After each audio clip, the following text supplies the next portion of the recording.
I also want to ask you have done a trek in Peru Right. and you were the only one selected. Right. Can we have a little bit detail about it? Okay, so it was somewhere around in November or December. And Dr. Abhimutha, he called me up. He called my mom up. He's Right. like, I need to talk with Eshaan about something important. Right. It's related to a trek. So Right. that was the only thing that he told me. He never told my mom what it was, where it Right. was, other details. So I was like, okay, because Dr. Mutha, he was very much into activities. He used to go around on treks. I thought maybe Rahega Himalayan trek or Right. something. Right. Right. So I was like, okay, let's go to his clinic and Clinic then and let's all. talk. Right. And then he told me that Sanofi and World Diabetes Store is arranging this thing, but it's not like you are selected. Okay, you need to go through a few tests.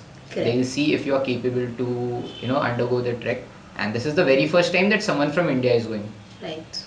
Like I was very happy because I enjoy hiking a lot. I used to go hiking with my uncle.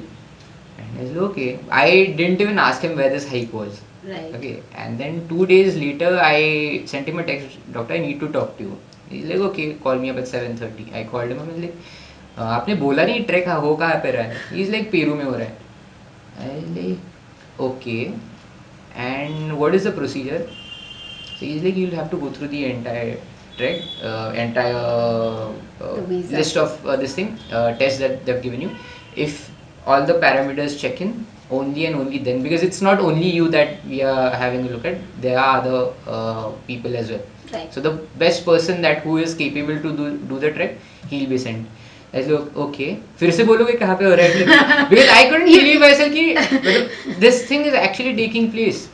Because I want to say this had come to me first. Right. And the whole thing is, I missed the bus. And, because Devakar from Sanofi Right. had connected me and I'd already done a marathon, Medtronic had sent me to Minnesota. Right. And the second time I need called, and unfortunately, because of some events, I couldn't go. And then when you did it, I was so very happy. And that's why I want you to share the story, what happened, whom you met, and how the trek was for you.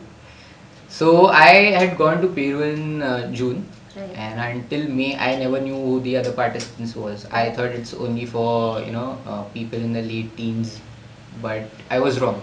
Okay. I was the youngest one in the entire group, and like I was only 19, Okay. and people had come from all over the world. So there was a girl from China, there were people from Canada, France, and everyone in their late 30s or 40s. So all were type 1? Yes, everyone was a type 1, and they were like the only criteria they had was that the participant had to be related, he needed to have some achievements in sports. With my swimming background, I luckily got selected. Got selected. Yeah, but there were people who used to do ultra marathons, who were national basketball players. There was a guy from Canada who was a national ice hockey player. So and type 1. Yeah, and a type 1, and he was also a doctor. He was also an endocrinologist. Okay. Yeah. So I was a bit scared, and for God knows what reason, on the very first day I felt maybe I cannot do this trek. Because I looked at the achievements of what. Okay, because you were reading the others' achievements. Yes, I was, and then compared to them, I felt like I am nowhere. Like it's only the state competitions that I've participated in one, Right. and maybe I You cannot were do the. underestimating Yes, yourself. I know I had prepared myself a lot for this trek. I had prepared for around 4.5 months.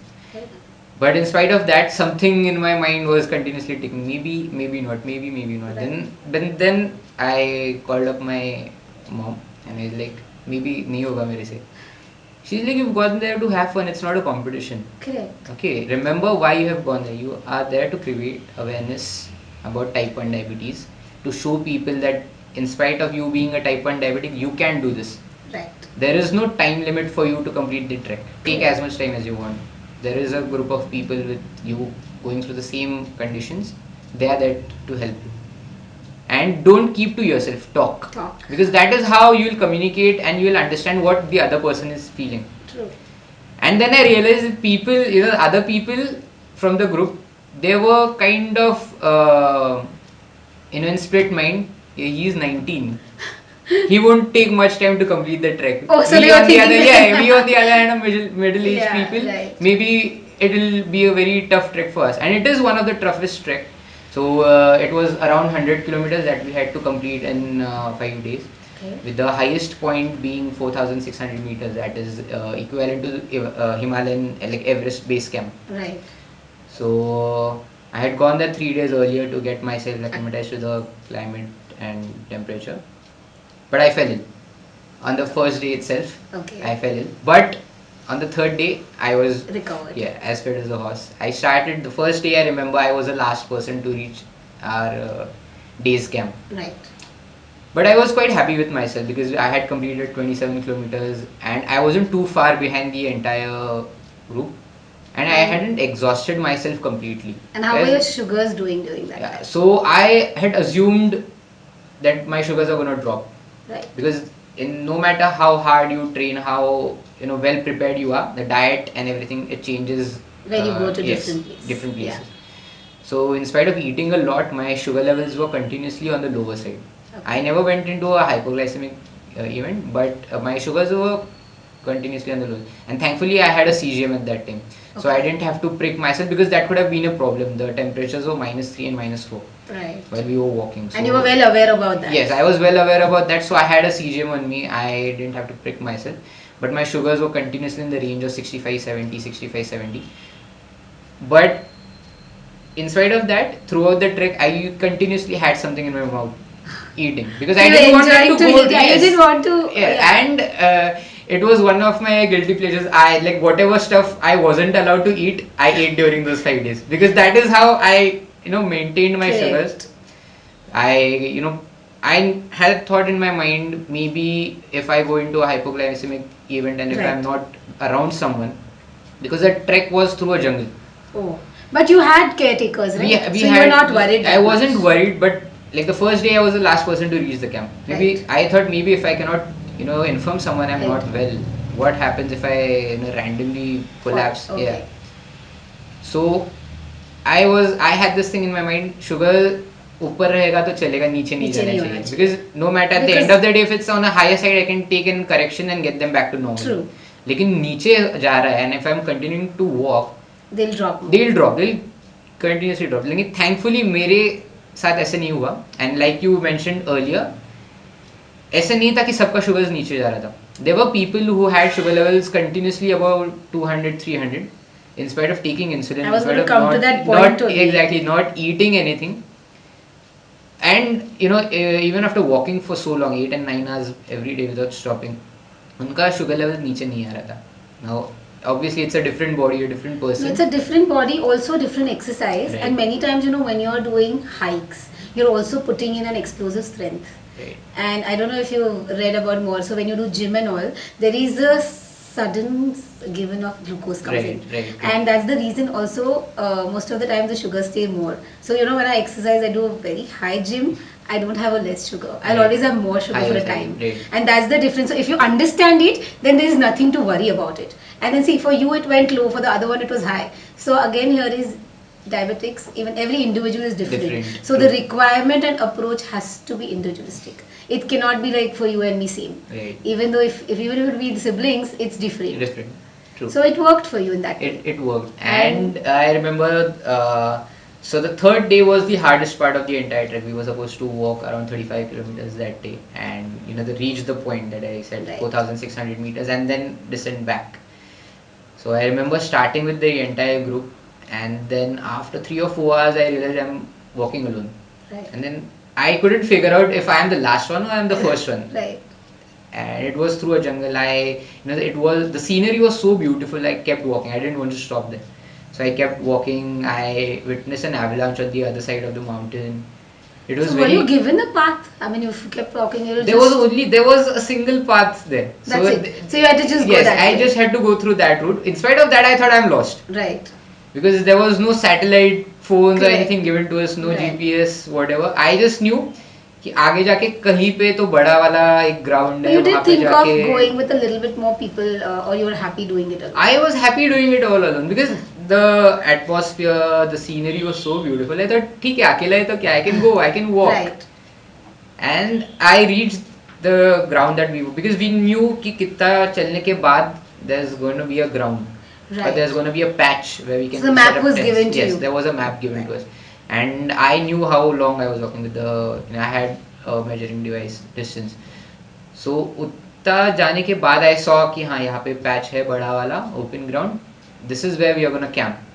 लेकिन I couldn't figure out कि बाकी के लोग कहाँ पे गए. Right. Because there was not a single horse or a mule or a person who was Right. carrying a bags or a tents. And I went there, maybe I thought maybe I've lost. Maybe there must have been another route which I missed. And it had started getting darker. Right. 5:36 in the evening. I thought, yaar, gaye abhi. Like I cannot even commit it because this is the third day. We still have Right. 2 more days to walk. Correct. वो लोग obviously पीछे आएंगे लेकिन ये route पे नहीं आए तो क्या? What if they go back to the base? Correct. So I thought जाओ पीछे ना जाओ, because I was tired. 35 Right. kilometers walking, I was extremely exhausted. Correct. I wanted to sleep. I wanted to have a good meal and I wanted to go to sleep. Thinking about that, I don't know, it made me feel dizzy and I slept. Right. Hour later, everyone arrived. And they were so happy to see me, Right. because what they thought was कि Eshaan is lost somewhere, and they thought I was behind them. Correct. So they have Delphine, the leader from our group, she had a satellite phone, so she thought let's go to that open area. From Correct. there where she'll get a good signal, call up the backup team, Right. start a rescue and search operation for Eshaan. But they were so happy that I had already reached, and they asked me how long have you been here. I said hour and a half maybe. And they couldn't believe me. I showed them pictures of me at that time reaching this point. And it was a very big achievement for me. I don't know like how to explain it. Correct. But I felt so good about myself. On the first day, I was the last person to reach the first camp. And on the third day itself, in spite covering such a long distance through such a rough path, I was the first one to reach. The fourth and the fifth, they were quite easy. And a funny part is, if you have a look at Machu Picchu, there's another mountain that's behind. Right. Which is the city is here, and there's another mountain behind. So just for fun's sake, we thought why not go and climb that? Because if we've already done a 5-day trek, Right. why stop only at Machu Picchu? Let's go and climb that mountain as well.